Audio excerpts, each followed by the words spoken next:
mga words na to sa Panginoon. Kaya natin irinyo tayo ng Panginoon sa ating mga puso. Dahil ang importante sa lahat ay yung sarili natin na i-offer sa Panginoon. Amen.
Patuloy niyo pong pagpalain pa po ng lahat po ng mga kapatid.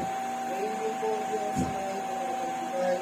Patuloy niyo pasaganahin ang buhay ng bawat isa. Patuloy niyo ingatan, Panginoon. Patuloy niyo proteksyonan, O Diyos. Patuloy niyo pagpalain ang mga hanap buhay, ang mga negosyo ng bawat kapatid, Panginoon, ng Diyos. Salamat po sa inyo, Panginoon. Patuloy po namin kayong pinupuri, O God, at pinuluwalhati. Ito po yung aming pong binabalik sa tayong pangalan ng aming Panginoon Jesus. Amen. Amen. Hindi na po po ang lahat. At gising ba? Amen. Amen. Hi!